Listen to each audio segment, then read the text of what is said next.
The 4 INFJ subtypes. Number 1. The Oracle. This INFJ subtype lives in the realm of patterns and symbols. Where others see fragments, they see convergences, the threads pulling towards a single outcome. Their insights may sound cryptic in the moment, but time tends to vindicate them. For this INFJ, reality is never just what it is. It's what it points to. It's not about the thing or the object. It's about the implication. Not what a thing is, but what a thing means. Conversations, events, and even small details are interpreted as signs of larger or underlying forces at work. They may struggle to ground their visions in language that is simple enough for most people to understand. That leaves them half revered and half misunderstood. Because of their intense focus on foresight and symbolic meaning, this subtype is often mistyped as INTJs, whose NI also drives them towards narrowing down reality to one decisive trajectory. Number 2. The Empath. If the INFJ is known as the therapist type,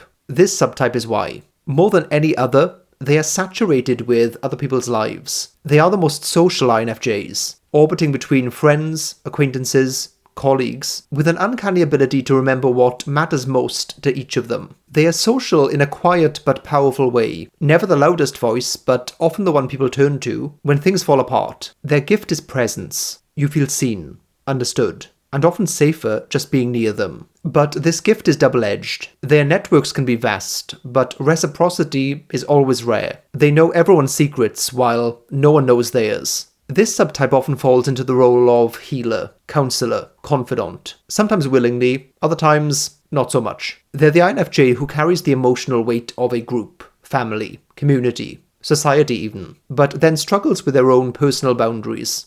Because of their interpersonal charisma and strong people orientation, this subtype is frequently mistyped as ENFJs. Knowing your type is one thing, using it is another. The Mind My Mind app makes personality types practical. You'll get daily insights that help you grow, catch blind spots before they trip you up, find celebrities with your type, understand the people around you, and get them to understand you better by comparing types with family and friends. It's free, completely private, and available on iOS and Android. Use this link down below. Number 3. The Philosopher.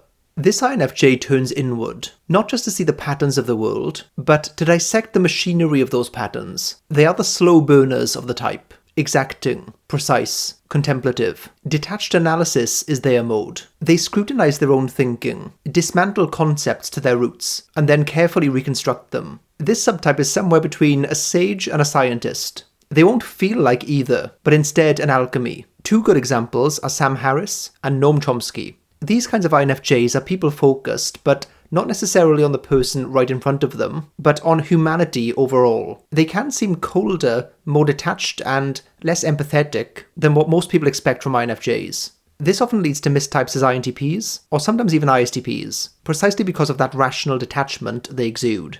Number 4. The Perfectionist.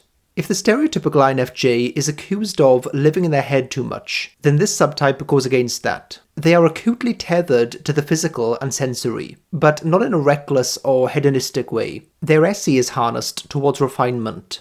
Perfection is the word. Every detail matters. Their handwriting, their living space, their outfits, even the cadence of their words, all of it must cohere to an aesthetic whole. Beauty isn't shallow to them, it's a necessity.